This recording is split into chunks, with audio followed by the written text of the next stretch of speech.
Every so often, somebody posts a question in our group, and they post the question very innocently, and yet my mind goes somewhere else in terms of providing an answer for it.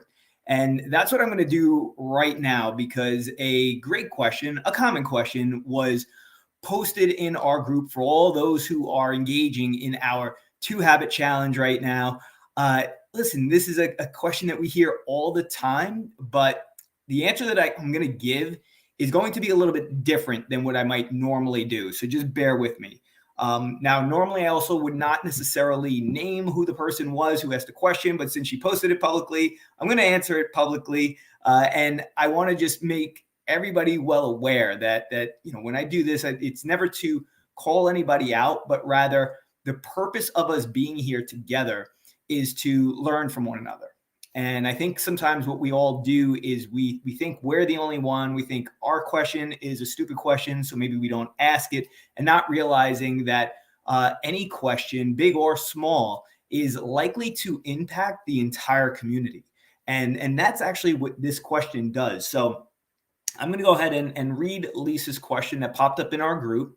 And when I read this, most of you are going to say, well, what's wrong with that? And there's nothing wrong with that. But I want you to understand some of the psychology and the emotion, and then the technical components or the strategic components around the answer. So first, here's how it starts. Struggling with nutrition. Gastric sleeve 3 years ago. I'm a snacker. Need some good snack tips. So now let's break this down. Struggling with nutrition. Okay. Many of us are struggling with nutrition. But now the transition, struggling with nutrition, gastric sleeve 3 years ago. And then finally, third sentence, I'm a snacker, need some good tips. So here's the thing is that, first of all, let's actually start with the last, right? I'm a snacker. And let's just break that down for a moment, because a lot of you probably relate to that. In fact, if you've had conversations with myself or Corey Beth or any of the Pure Physique coaches, you've probably said it one time or another, I'm a snacker. And I would probably also venture to guess that if you categorize yourself as a snacker, then you're probably the same type of person who categorizes themselves as an emotional leader. I mean, am I right or am I right? Some of you right now are like, yeah, this is totally me. So here's the thing. You are what you say you are. Let's just get into the mindset piece of this for a moment. You are what you say you are. And this is why we have to be so careful about the words that we speak over ourselves. I mean, it's hard enough that we live in a world where people, maybe they don't mean to do it. Maybe it's family members, it's friends, it's coworkers, but people will speak things over you, and then you latch on to that. Like, words have power. And what winds up happening is you start to identify with those things that other people are saying to you. But no voice speaks louder than your own. So if what you do is you categorize yourself as something, guess what you'll be? You'll be that something. So if you are categorizing yourself as a snacker, you're a snacker. If you categorize yourself as an emotional eater, you're an emotional eater. If you categorize yourself as somebody who has control, guess what you have? Control. Or at least you will find a way to get control. Yes, I was a self-proclaimed night owl, myself is included. Totally with you. I also used to speak over myself that I'm not a morning person. But yet now I get up at 4:45 to 5 a.m. every single morning and have a ton of energy throughout the entire day. But I wasn't a morning person, right? So no, the things that you say about yourself carry a lot of power. So first, be careful of how you are speaking to yourself and what you're speaking into yourself. That's number one. Number two, let's get to the emotional component for a moment. Snacking is an emotional thing. It's not a physiological thing. There's physiologically no reason why we ever need to snack. It's just the way it is. Like, you don't need to snack. We choose to snack. And this is not to demonize snacking. I mean, listen, I snack too. I think we all do. And that's where I'm going to get into the strategy component in just a moment, because yes, I do want to answer the question and give some strategy around, hey, what can I have for a snack that's not going to deter my progress, right? Because that's what we're all here to do. But at the end of the day, we have to recognize that, why am I seeking this snack? And usually it's to fill an emotional void.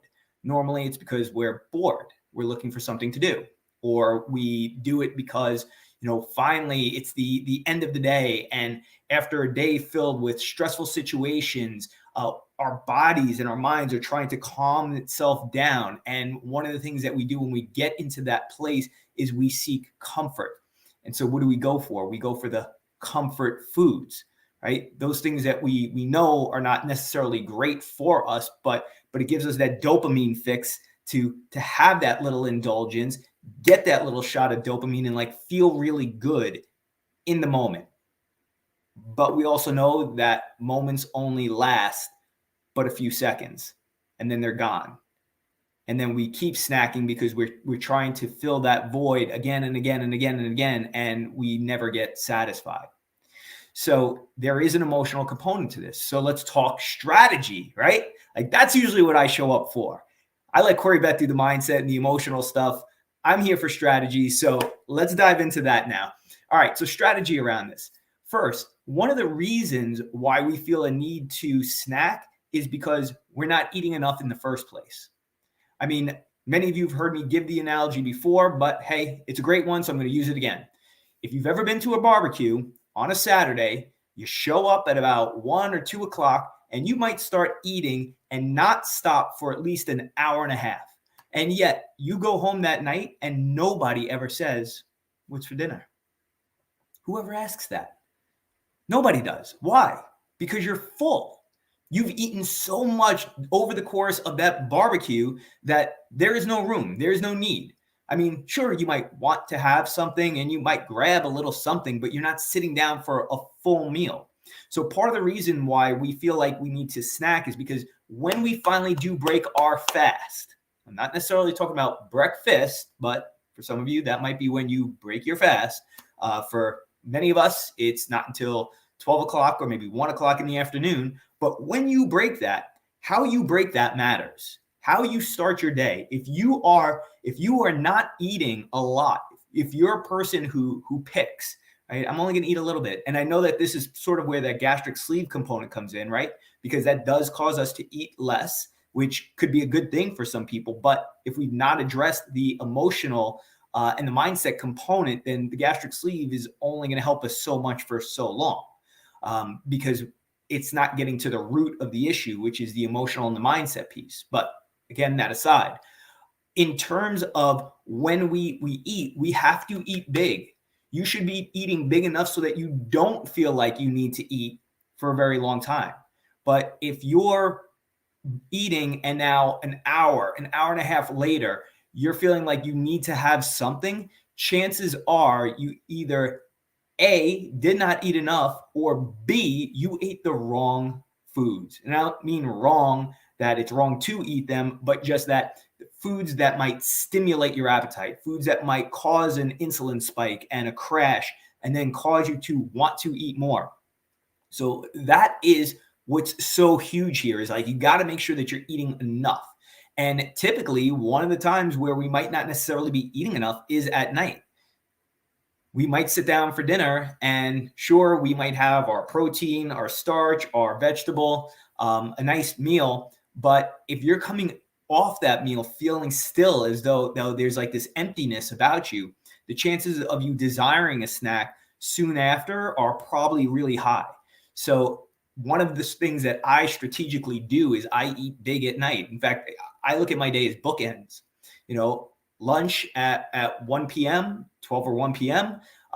Dinner for us is usually around 7 p.m. And usually those meals are so big that I cannot eat a lot in between. There's just no ability to do it. And so it just might be a protein shake, a protein bar, some nuts, right? Which right there's a couple of strategic things that you could snack on. And then at night, listen, if there is that deep desire that, hey, I still need just something, Mike, come on, like bear with me here. I need that love, that comfort. Well, then get some dark chocolate, but like 80 to 100% cacao dark chocolate. If you do that, then typically something like that is not going to cause you or stimulate your appetite, I mean, to want to keep eating more and more and more and more and more, right? It's going to give you like just enough of the hit that you're looking for, and then you can kind of walk away from it. But let's go back to that comfort part for just a moment. Typically, as I said, at night, we want to comfort ourselves. We want to feel good. So we go for those things to provide that comfort. But what else could you be using to provide that level of comfort? For me, I'm a coffee junkie, right? Most people know that about me. I love coffee, but I also know that it's not good to be drinking caffeine, like, from the time I get up in the morning until the time I go to sleep. I mean, let's be logical about this, but I love the taste. Like, I am one of these people. I love the taste of coffee. And so we'll make some decaf, but like really good quality decaf, right? And having that with a little bit of cream in it, like I could sit down with that hot cup of decaf, and instead of going for the snack, if I sip on that, then the desire for the snack disappears. It's gone. You could do it with tea. You could do it with warm water and lemon, like whatever it is for you that brings comfort, that does not come with some type of insulin spike, some type of disappointment that you had it afterwards. Anything that is going to bring you to that place of feeling just good, calm, and then ready to move on to bed. I mean, that's what you should be seeking. So as I said before, I like snacks that are going to be non-insulin stimulating. So that's where the protein shakes or protein sludge come in.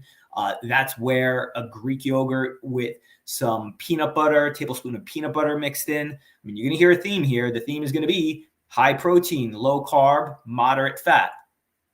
You go with snacks like that, and chances are, hey, you're in a good spot. I mean, one thing, I know it's not everybody's deal, but I even personally recently went to, having some pork rinds. Pretty high fat, kind of high on the protein side, low to no carbs. Perfect. And it has that crunch to it, some saltiness. And I know for many people, like, they thrive on that. I'm a person who thrives on salt myself. So I enjoy a snack like that. But those are the things that you could be doing. But before you're thinking about, hey, what strategically could I have as a snack? What you should be thinking about is, what could I strategically be doing with my nutrition, as well as what changes should I try to shift in my mindset so that I don't feel this deep desire to snack? Or when I do, it's by choice. It's not by emotion. So I hope that helped. I hope that answered some questions, Lisa. I hope that really got to the core of what you were looking for. But, I just see sometimes, guys, in the questions that we ask, there's layers there. There's more than just the question of, hey, what's a good snack? I know you want that answer, but I also want to get deep into, why are we thinking this way? Why are we naming all these other things that accompany the question, right? So there's always deeper meaning. There's always more there. And hey, if we can help you uncover that, awesome, because it's only going to make you more powerful and more successful in your journey. We'll catch you guys tomorrow.